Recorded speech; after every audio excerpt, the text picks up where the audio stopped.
I played every Pixar game ever, revisiting some of my favorite childhood games. Let's see how each of them has evolved over the last 30 years, and which ones still hold up today. Starting with the very first Pixar game, Toy Story.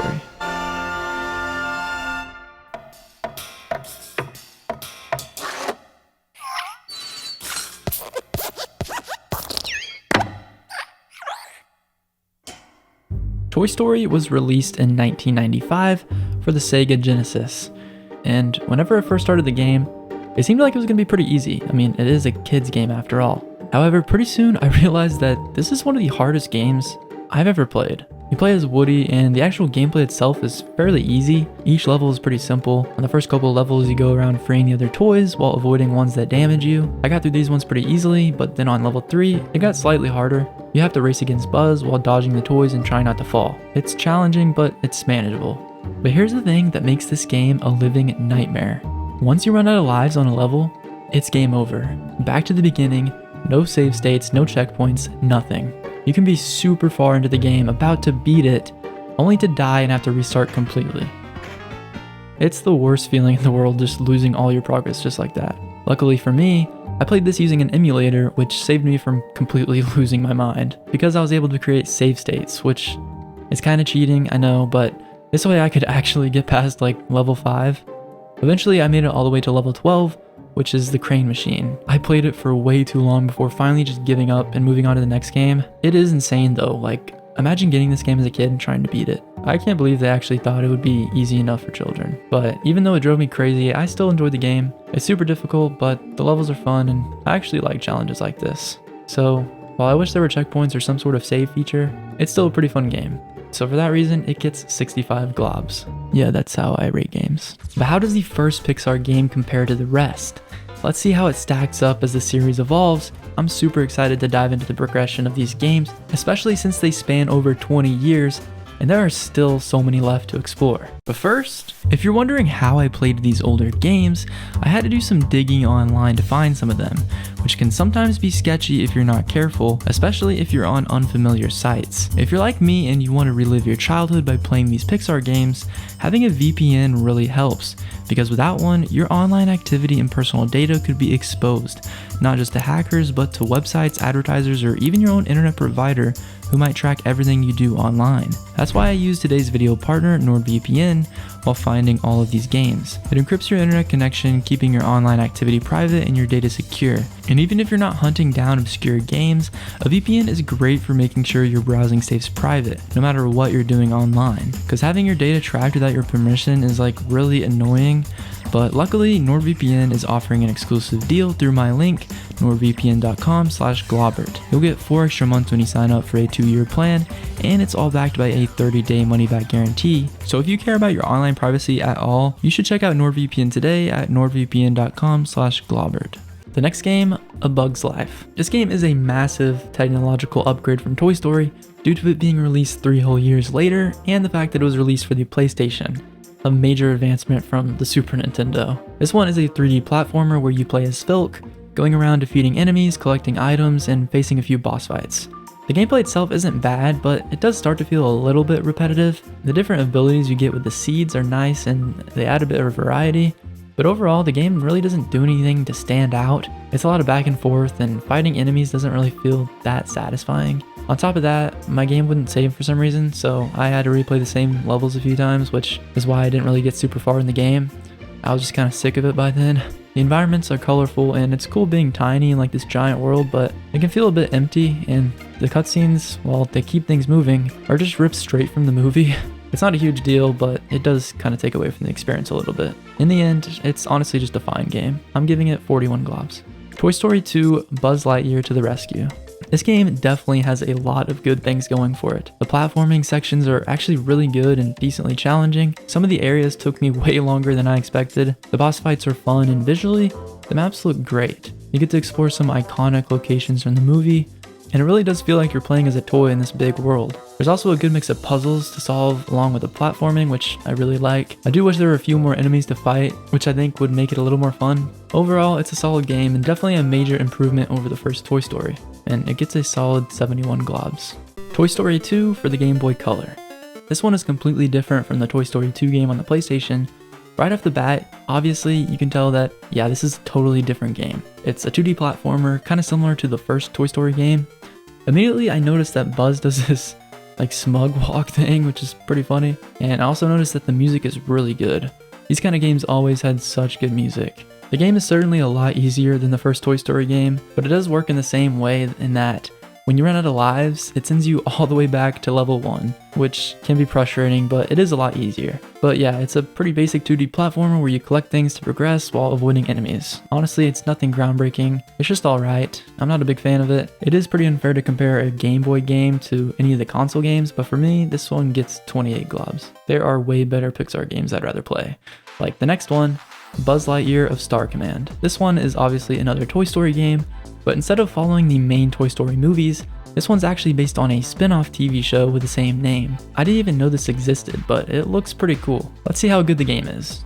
In the game, you're playing as the real Buzz from the Star Command universe.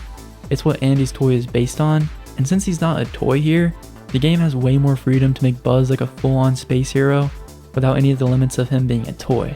So the game could be really cool, but even with all the potential it has to be a great game, it fails to deliver miserably. Each mission is a different planet where you defeat a different enemy from the show, and it's cool. Like, you get to run around with a blaster, there's a ton of abilities you can purchase with coins that you get from defeating enemies, you get to ride on hoverboards, you can fly, there's a bunch of different weapons you can use. Like, all the things that you would need to make a game fun are there, but there is one crucial thing that makes this potentially amazing game incredibly boring. So in each mission, the goal is to chase down and capture the main enemy, with everything trying to kill you along the way. You have to catch up to them in a certain amount of time, and once you do, there's a boss fight.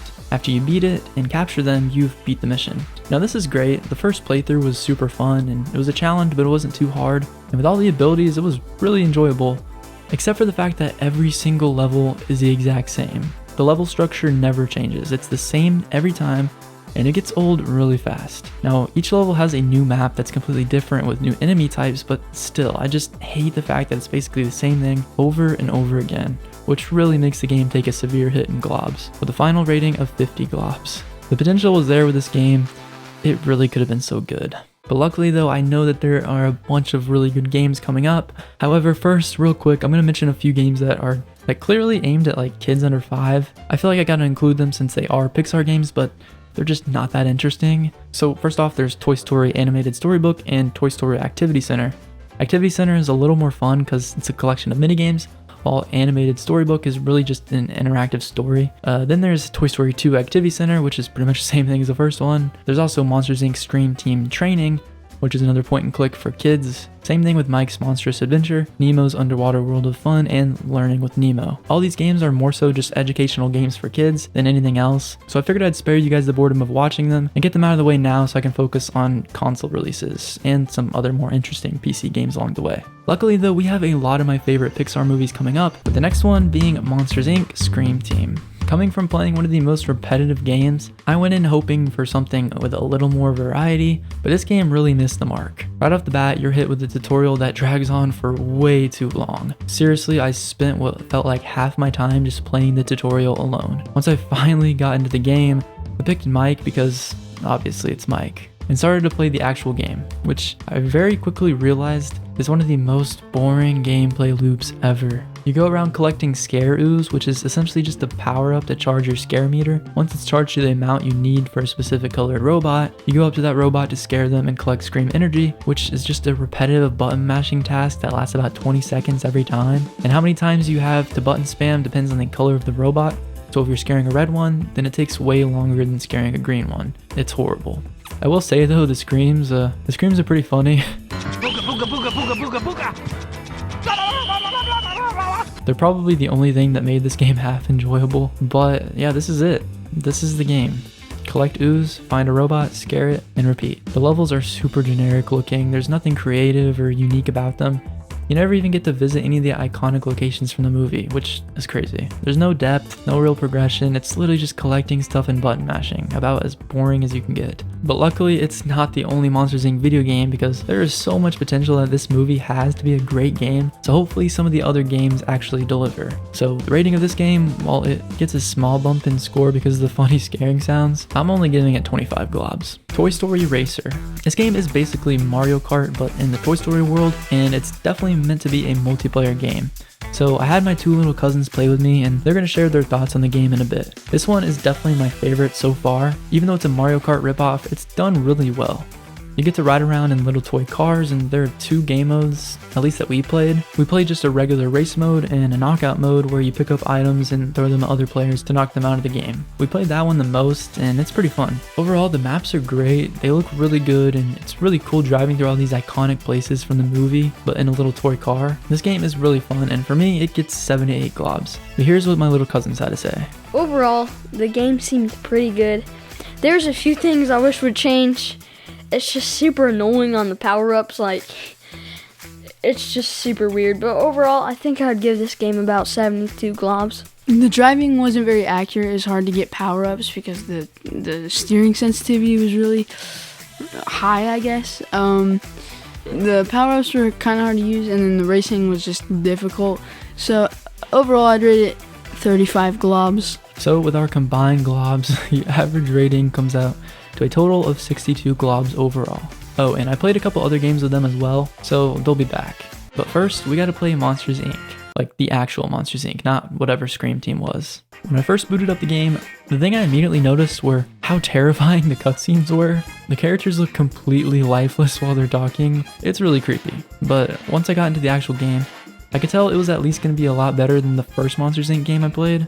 This time you're actually playing in iconic locations from the movie, which is really cool, and I don't know why they didn't do that for the other one, but that's my favorite part about playing video games based on movies. Like, you get to feel like you're actually there, and Monsters Inc. did a great job of this. All the locations are represented in the game really well, like especially with the door level, it's so cool. Gameplay wise, it's a mix of puzzles, collecting, and platforming. Nothing groundbreaking, but it's fine. Sully has this spin move thing where you can spin like 1,000,000 miles an hour to smash things, which is kind of funny, and his idle animation is hilarious. The controls are fine. I wish there were more abilities you could use or different moves, because you're pretty limited with the ones you have. And yeah, the game just really doesn't do much to stand out. Climbing ladders is way slower than it needs to be, and there aren't any boss fights, which is disappointing.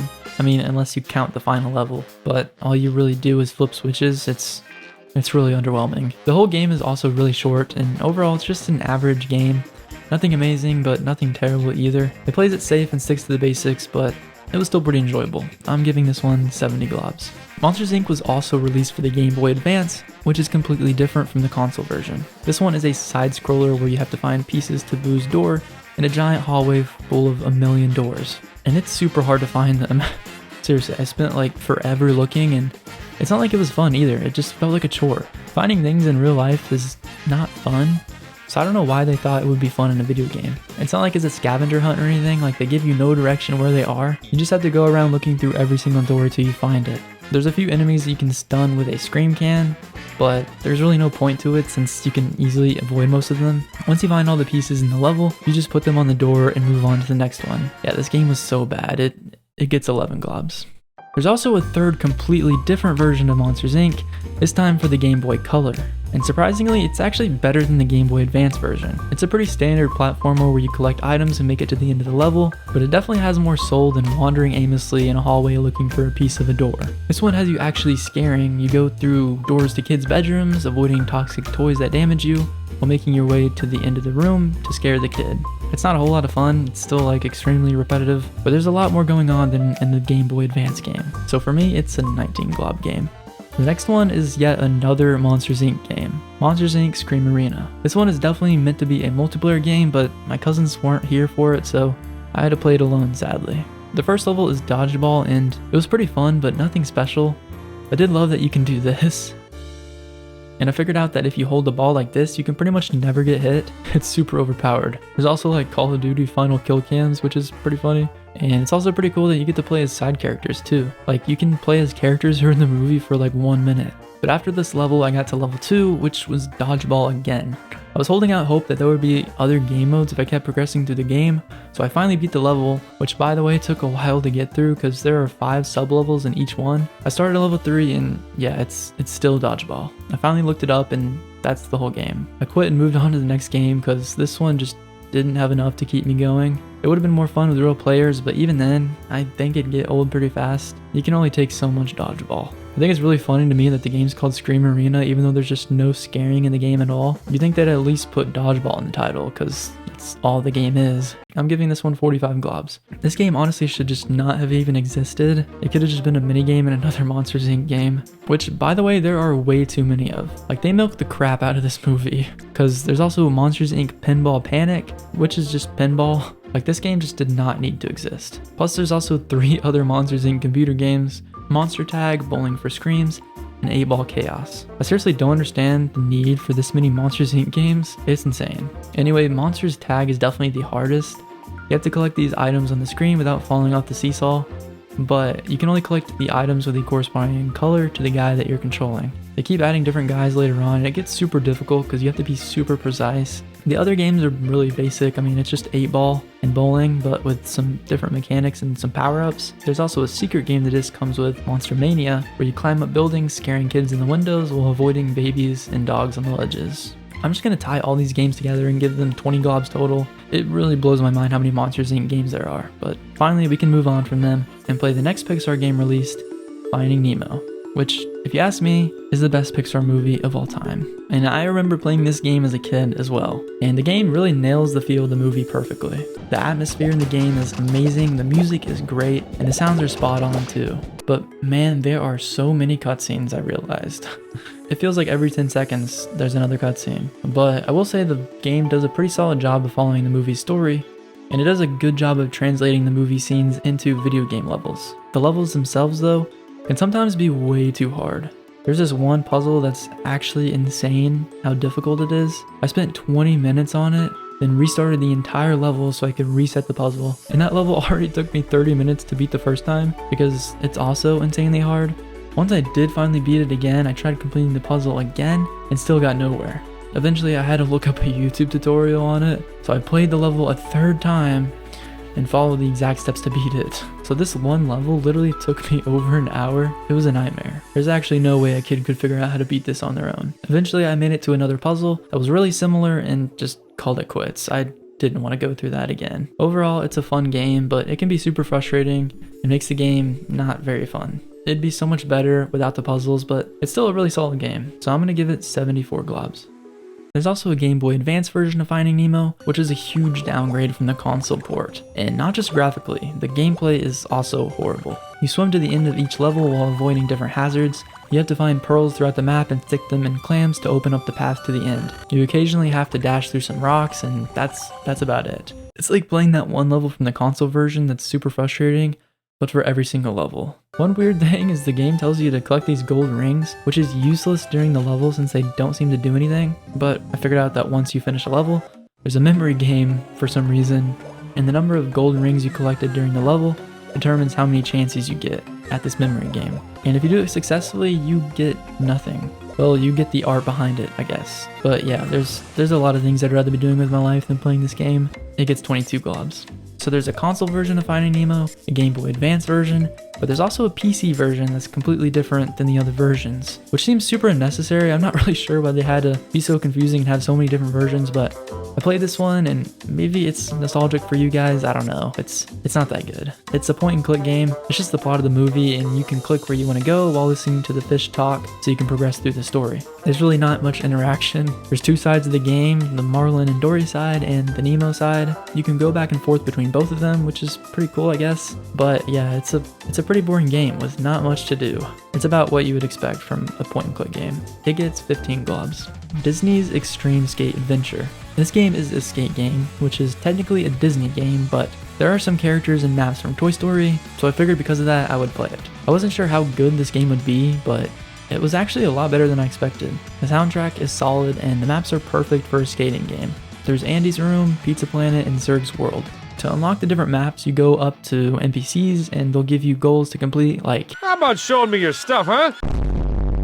If you complete a certain amount of goals, then you'll unlock the next map, which definitely adds some depth to the game since it gives you a goal instead of just skating around aimlessly. The game is actually pretty hard though, especially since I've never played a skate game before. I feel like there's a pretty big skill gap. A tutorial world would have actually been pretty nice, but despite that, it's a really good game overall. And they picked the perfect movie for it because Toy Story has the perfect maps to play on. I'm giving this one 88 globs. The Incredibles. I remember this game being so good when I played as a kid on the GameCube, so I was really curious to see if it holds up today. Right off the bat, you can tell the graphics in Pixar games has improved so much by this point.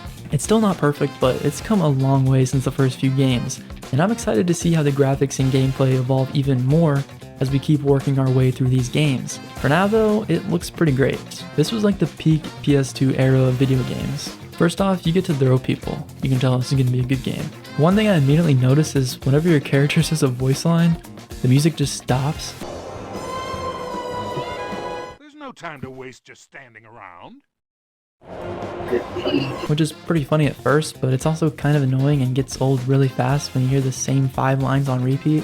The gameplay itself is awesome. The fighting feels great, it's super satisfying, especially when you pick up an enemy to throw at another enemy. The only thing is, I wish you got to use the other characters more. There's only 2 dash levels and 1 violet level. They were really fun. I mean, this level gives me so much nostalgia. I remember being stuck on it for what felt like hours as a kid, but I didn't even care because it was that fun. I do wish the dash levels weren't just running though. It would have been pretty cool if you got to use them to fight enemies. Although the levels were really good, the gameplay still could have been a little bit better, but the actual levels themselves look like they're ripped straight out of the movie. Like, the map design is amazing. It feels just like the movie. And the game follows the story really well. I usually prefer when games based off of movies have more of their own storyline with elements from the movie, but this one did a great job being completely based on the movie's exact story. The boss fights are pretty tough, but I think they should be, although I didn't like that this boss fight was practically the same as one I did earlier, especially since it was so hard. And after dying 3 times and getting so close to beating it before dying again, I just rage quit. But still, it gets an incredible rating of 96 globs. I really didn't have time to keep playing anyway since there are still a lot of games to revisit. But first, we gotta play the Game Boy Advance version of The Incredibles. And this one is surprisingly good, especially compared to the other Game Boy Advance games. For one, you get to play as Frozone, which is really cool since you can't do that in the console version. You get to slide on his ice and make some ice ramps to hit jumps. It's pretty fun. And you also get to play as all the other characters, so there's a nice mix of abilities that you can do combos with. There's really not a ton I have to say about the game. It's fun, but it is pretty basic. It's got a nice variety of levels. It's pretty easy, but there's a few levels that are a decent challenge. It's way more fun than the other Game Boy Advance games so far. It's a good game. 60 globs. Finding Nemo: The Continuing Adventures. This is another Finding Nemo game for the Game Boy Advance, but this one isn't just a scaled down console version, it's its own game exclusively made for the Game Boy Advance. It's basically a collection of minigames that picks up where the movie ends, with the fish from the tank trying to escape the ocean in their bags. Once you make it to the ocean, you have a bunch of minigames to complete with each fish, and the minigames are fine. They're not amazing, but they're definitely better than the boring gameplay of the first Game Boy Advance Finding Nemo game, especially since this one at least has some variety, which makes it more bearable. It's still not great though, the minigames aren't very fun, but it's an improvement. 26 globs. The Incredibles: When Danger Calls. This one's another point and click game. It's pretty bad. It's a super short collection of really boring minigames. You can beat it in like 20 minutes. It's not a good game. I'm gonna save you guys some time. 12 globs.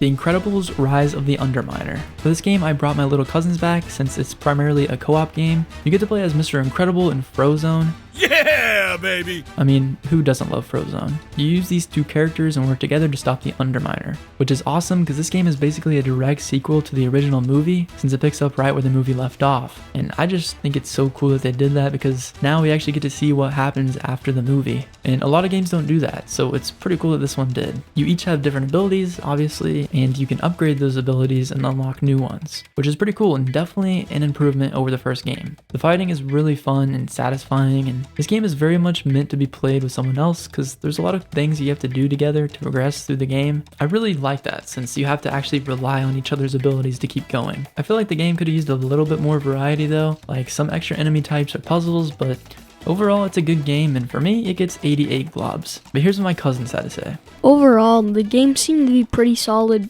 but after the first or 2 levels, it just seemed to feel like it was repeating itself and introducing like 1 or 2 small things every time. But it seemed pretty fun in general, so I think I'm gonna give this one 72 globs. This was a decent game, but it was really repetitive. The fighting was simple and easy to learn. Overall, I'm gonna rate this 80 globs. So if we combine our globs, the final rating comes out to be 80 globs. This one also has a Game Boy Advance version, and it's honestly a great adaptation of the console version. It really is just a side-scrolling version of it because the plot and everything is the same, and even though it's a single-player game, you still get to play as both Mr. Incredible and Frozone. And you can swap between the two characters on the fly to use their abilities for different things. Like Frozone can shoot ice bolts to create platforms for jumping, while Mr. Incredible can smash through objects in your way. The game feels a lot like the first Incredibles Game Boy Advance game, but with a lot of improvements. It's solid, nothing mind-blowing, but for what it is, it's really good. 65 globs. The next game is Cars. I had some high expectations for this game because Cars is a great movie and racing games are really fun. But honestly, I was kind of let down by this one, and my cousins felt the same way. The controls seemed to be pretty simple, and the game was simple, but it was just really underwhelming. The mini games weren't that fun. I mean, they were probably the funnest thing, but they sucked. The game, it just sucked. It was too simple. The mini games were boring, and then the racing was boring. It was just way too simple for me. I gotta say, I kind of agree with them. I mean, they were a little harsh in the game, but it really did feel underwhelming for how good it could have been. It just felt like it was missing something. I mean, it was fun for a lap or two, but after that, it just got old. I feel like a lot of people are gonna disagree with us, but the game just isn't that fun, even playing against other people. I was hoping the minigames would save the game, but they were pretty uneventful. I'm giving it 37 globs. I think I'm gonna give this game 35 globs. Overall, I'm gonna rate this 20 globs. Which gives the game an average of 31 globs total. By now, the Nintendo DS has released and it was doing super well, so Pixar was going to start releasing a lot of DS games, and Cars was the first one. The DS version of Cars is pretty much just a bunch of minigames, and they're all really basic. It's definitely geared toward little kids. One of the first minigames I played had me rubbing the cars to fill them up with gas, which is pretty funny, but that's about the most entertaining part. It gets 15 globs. Finding Nemo, Escape to the Big Blue. This one is a DS exclusive, and it's pretty much the exact same game as the continuing adventures on the Game Boy Advance. You still guide the fish from the tank to the ocean, then do a bunch of minigames once you get there. The main difference is that the minigames are somewhat different, and since it's a DS game, you get to use the stylus for the minigames, and some levels make you blow into the speakers. It's an improvement over continuing adventures, but it's still not anything special. I really don't know why this game even exists.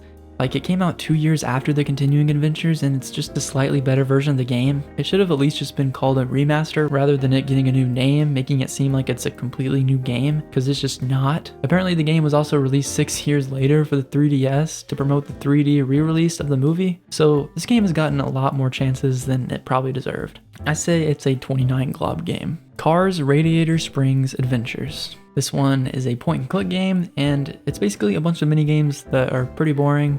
Some of them aren't that bad though, like this puzzle one I liked because I'm a big puzzle glob. I don't really have much to say about these kind of games. I'll give it 19 globs. Ratatouille, the video game. Right off the bat, I was really impressed with this game. It has some really good cutscenes, and a lot of the characters have their original voice actors, which is a nice touch. But seriously though, like, these cutscenes were amazing. And I really love the rat puns. Like at the start of the game, I got to use a ratapult. The only thing I'll say though is the tutorial felt pretty dragged out. It was like really long, but after doing it, I escaped the house from the old lady and I made my way to this street, which is sort of like a main hub with mini games that you can unlock by collecting charms from around the street. Once I finally found enough, I got to start cooking. The goal of this level is to add the right ingredients to the pot without Linguini noticing. Once I completed it, I moved on to the sewer. Now I love sewers, so I was pretty excited. But then I realized there was nothing to do here. Like, all the charms here were completely inaccessible. I'm not sure why. I did meet a cute little rat though. Please subscribe to Globert, or my family will starve. I headed back to the street to collect more charms to unlock more minigames, and that's when I realized this is the whole game. It's just playing these minigames to get charms, which unlock even more minigames in different levels. It just makes the levels drag on for way longer than they need to, and the progression felt really unsatisfying, rather than just progressing through the game more linearly. I looked all over for new minigames, but the map is so big, and after a lot of searching and collecting, I eventually just gave up because honestly, this game was more boring than I expected. I was really let down by this one, so it gets 63 globs. However, there's another console version of the game for PS2 that's a completely different game made by a different developer, which is kind of confusing. I don't know why they did that, but because I wasn't a fan of the PS3 version, I was really hoping that this one would be better, so I had to find out for myself. I started the game, and right off the bat, the graphics definitely took a hit compared to the PS3 version. Everything looks really hazy and kind of looks like a dream.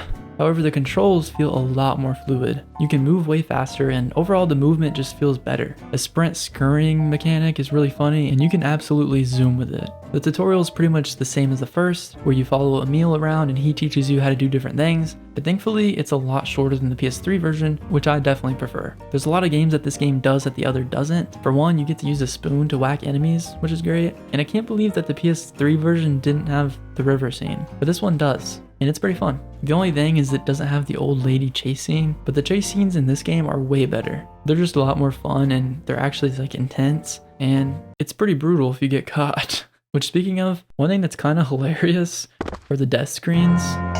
Like, they're so creepy for no reason. Eventually, once you do enough missions, the level structure becomes more like the PS3 version, where you're in a hub and you can play different mini games. But you don't have to find charms to unlock them, and you can play the ones that you want without having to do them to progress through the story. They're completely optional. There are a few mini games in the story that you have to play though that aren't very fun, but they don't drag on for too long. Like, you can get through them pretty quickly. The progression in the game is great. There's a lot I like about it. This is really what a Ratatouille game should be. The platforming is smooth, the level structure is so much better than the PS3 version, and you always know where you need to go thanks to your rat sniffer. This version may be simpler, but definitely in a good way. And in this one, Remy is just such a genuine guy. Thanks for the tip. Honestly, I want to rate this one higher than The Incredibles, but I'll settle for 94 globs. Ratatouille Food Frenzy. This one is exclusively for the DS and is another minigame collection, and they really missed the mark with this one. There's only 7 minigames, which is crazy, and each one is more boring than the last. You have to knock snails off the walls, flip fish in a frying pan, slice vegetables. Like, these are not fun minigames. They drag on for way too long, and you get bored before even finishing them. I still don't even get how they got away with only having 7 minigames. It's insane. 13 globs. Man, we have gone through so many Pixar games. It's crazy to look back and see all the progression, but we still have a little bit ways to go to ultimately find out which game is crowned the best Pixar game ever. Who knows, the next game might even be it. Cars Mater National Championship. Okay, this game is not it. This game did not do it for me. I wasn't a fan of the first Cars game, and honestly, this one wasn't any better. It really just felt like the same game. The races are still pretty bland, and the minigames are just boring. The open world aspect is pretty cool, but that's about it. The most fun I had was driving around the town and crashing into other cars.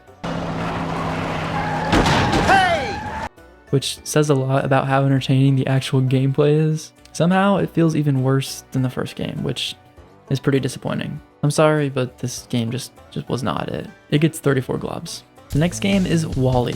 I feel like one of the more underrated Pixar movies. The game starts off with a pretty long tutorial, and even once you get past it, the game still feels really slow, at least until Eve shows up. Once she does, you get to fly around as her, shooting things and gliding through the air, which is a lot more fun, but I did get kind of dizzy. It's kind of cool using the motion controls in the Wii, but it does become pretty annoying after a while. One really cool thing throughout the game is you get to control both WALL-E and Eve at the same time, because you can use them for different things. Like, you can use Eve to shoot lasers, and she can pick up WALL-E to help him reach higher spots. Then you can drop him off to go throw some trash cubes, or whatever WALL-E does. This feature definitely gives the game some variety. I think it's cool. Visually, the environments are really accurate to the movie. It does feel really dull though, which I guess you should expect that since it takes place in a wasteland. The music is good, but it gets extremely annoying hearing the theme song on repeat. I was about to lose my mind if I kept having to hear it. Overall, the game is alright, but honestly, it's pretty forgettable. It is a pretty decent casual game though, I suppose. 68 globs. Just like Ratatouille, WALL-E also has a different version of the game for PS2. The tutorial in this one is clear and easy to follow without dragging on too long, which is a good start. The controls are also much better than the Wii version, where you're forced to aim with the motion controls. Without them, just feels a lot smoother. You got a good range of abilities too. WALL-E has a laser, he can turn into a box to crush stuff, and make cubes of trash to throw, just like in the Wii version. So to me, the game immediately felt a lot better than the Wii version initially, but pretty quickly after the tutorial, I realized that maybe that's not the case. I made it to a section where you need to collect 50 energy things, which is way too many for how boring it is collecting them. It was just so tedious and legitimately took me like 25 minutes. I just couldn't wait to be done with it. And once I finally was, I had to use these hydraulic things to reach the next area, And this took forever, too, for no reason. It's not like an insanely long time, but I just don't get why it had to be that long. And I kept falling, so every time I got it back up there, I would have to wait on this thing till I could reach the top. And it just felt like the game was just trying to waste my time. Once I made it up, I had no direction on where to go next. I tried skating to the next platform, but it would not let me jump over this wall, no matter how many times I tried. I also tried jumping from the sides, but kept falling. I was so frustrated and eventually just gave up. At this point, I really don't know if the rest of the game is any better. The controls and movement are definitely better than the Wii version, but if the rest of the game is like this level, then I'm glad I didn't play it. Let me know if you guys played this version of WALL-E, because maybe I'm an idiot and it's super easy, and the game really isn't this bad, but based on what I saw, it gets 52 globs. The next game, Up. First off, you're thrown into a short flying mission before landing in the jungle as Carl and Russell. Visually, this game looks really good. The game's made for 2 players, but since I was solo, I had to switch between Carl and Russell. Each character has their own abilities. Carl can climb with his cane, and Russell can shimmy across narrow ledges. My favorite thing you can do as Carl is launch Russell into oblivion with a catapult. The game is mainly a platformer with some light collecting for concept art. The difficulty is super easy, which I actually don't mind. I mean, it is a kid's game. The boss fights are pretty fun. The first one is a giant snake, and though I'm pretty sure it wasn't in the movie, it was still cool. And at one point, I had to dangle Carl from a rope to bait the snake, and he looked terrifying.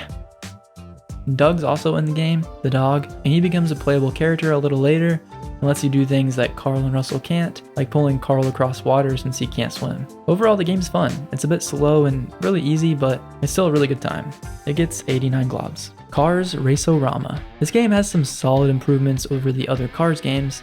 To me, the drifting feels better and the racing is a little more enjoyable. There's a good variety of tracks and some side missions that are decently fun. I gotta be honest though, the gameplay still just doesn't do much for me personally. I realize that I'm just not a huge fan of racing games without power-ups or abilities. I definitely prefer kart racers, but if you're into regular racing games without all the fun stuff, you'll probably enjoy this more than I did. Remember, this is my personal rating based on my opinion, so don't get too mad, but it gets 42 globs. Toy Story Mania. When I first started the game, it looked like it's basically a minigame collection. There's an adventure mode, a party mode, and free play. I started with adventure mode, which is just you shooting targets, and it's sort of fun, but it turns out that the entire game is a shooting game. It's based on the Disney World attraction, which might be fun on a roller coaster, but playing it on a regular screen is really boring after doing it like once or twice. I like some shooting games, like hunting games, but just shooting at targets for the entire game gets old fast. 22 globs. Cars, Toons, Maters, Tall Tales, the game. This one is another minigame collection like Ratatouille on the DS, except this one actually has a decent amount of games instead of, only 7. It's got 30 minigames across 6 stories. Each of the cutscenes from the story transitions into the gameplay really well. The minigames are simple, but have enough variety to stay fun for a while. Overall though, it is pretty basic. Most of the minigames are fun, but they don't have a lot of depth. Although for a Pixar game, it's a pretty decent collection of minigames. 58 globs. Toy Story 3. I remember playing Toy Story 3 as a kid and absolutely loving it. And honestly, it still holds up today. The story mode is packed with action, puzzles, and all the iconic moments from the movie. The opening mission is the same as the opening scene from the movie, and right out the gate, you get to see how much time and detail is put into this game. You get to play as Woody, Buzz, and Jessie, each with their own unique abilities, completing missions from different parts of the movie. My favorite is definitely Buzz's main level, which is literally the opening scene from Toy Story 2, which is awesome. It has all the iconic parts, and at the end you get to fight Zurg. The story mode does such a good job of bringing the movie to life, and the environments look really good. There's just so much detail packed into each level. It's kind of crazy that this game was released 14 years ago while looking this good. The story mode is amazing, but what really sets the game apart is the Toy Box mode. It's an open world version of the game where you can play quests throughout the map in any order you want. You can also customize the town's buildings and characters. There's a lot of customization, so if you don't really care about the quests that much, you can spend your time upgrading the town how you want it. But even if you just want to explore, the world in Toy Box mode is huge, and there's so much to do. There's a lot of replayability, and it's a great mix of a creative mode and a quest mode. Overall though, it's just a fantastic game, and it's definitely the best one yet. It gets 98 globs. Oh, there's also a DS version of Toy Story 3. Obviously, you can't come close to the console version, but for what it can do, the DS version is surprisingly good. I actually just played the minigames, but there's also a story mode, which I believe is pretty similar to the console version. But yeah, the minigames were pretty fun. For a DS game, it was really good and way better than some of the other DS games. It gets 63 globs. Cars 2. finally, there's a Cars game that's a kart racer. It's not the most groundbreaking game, but it's a really solid, fun kart racer that nails what it's trying to do. The story may not be all that fantastic, but the real reason you play this game is for the gameplay, which is where it shines. The weapons you pick up during races and the speed boosts make this game way more exciting and fast-paced, which I definitely prefer over regular races with no abilities. The tracks are all pretty good, nothing too crazy, but visually the game looks good and it matches the style of the movie really well. While it would have been cool to see an open world, I'm honestly glad it isn't. Rather than having to focus on that, it just let them really nail the races. There's also some side modes too, but they don't really compare. Plus the game is really fun with friends, although I didn't get to play with any this time sadly. But I think it's a fantastic kart racer, and for what it is, it's definitely my favorite of all the Cars games. 90 globs for me. Rush, a Disney Pixar adventure. This game is very different from the other Pixar games. It's a collection of 6 different movies tied up all in one game. Toy Story, The Incredibles, Ratatouille, Up, Cars, and Finding Dory. I started the game and you get to create a character, and that character becomes whoever you're playing as. Me as a superhero, me as an explorer, me as a car, me as a toy, me as a rat. This one's pretty funny. The only one you don't get to use your character as is Dory. I guess they don't want to merge a human with a fish. I loaded in the game and wow, this game is way higher quality than any of the other games I've played so far. Seriously, this game is incredibly smooth and the graphics are amazing. Also, I'm playing the remastered version. I think originally it was for the Kinect, but I'd rather play the remastered one. First I tried Toy Story. You get to play as a toy robot version of your character and follow Woody. The movement was really good, and so fluid, and it was super fun and intense. Also, it just had such good graphics. I can't get over the graphics. The next one I played was Up, and it was not quite as fun, but it was still really good. The whole time I was just mesmerized by how good the graphics were. I seriously can't say it enough. Next I played Cars, which was the worst so far, but the track was really good and it kept things interesting. I did play another Cars level and it was alright, but what I started to notice is that in every single level, no matter the game, every time you're following a character until you reach the end. Even on The Incredibles, you're not even fighting anything, you're just running and doing a few small tasks to keep progressing. They're also super short. And they put a timer on it, but it doesn't actually matter. It's just to track your high score. Because even if you're chasing something, when you slow down, they slow down. So like you can't actually lose. Once I realized that, the game became so much less fun and really started to feel repetitive. It's still cool exploring the different worlds, but there was no real challenge. The only thing that kept the game entertaining was how good the visuals were. But that's pretty much the only great thing about this game, and the only thing keeping it from having a super low glob rating. I'll give it 65 globs. The next game, Brave. I loaded up the game and you start off chasing a bear, which it turns out is the main character's mom, I guess. I'm not gonna lie, Brave is like the only Pixar movie I never actually watched, but I guess her mom is a bear. I kept chasing her, then fell through a bridge and assumed I died, and it meant I had to restart, but I guess not. After that, I unlocked a sword and a bow, and eventually I saw it. My mom.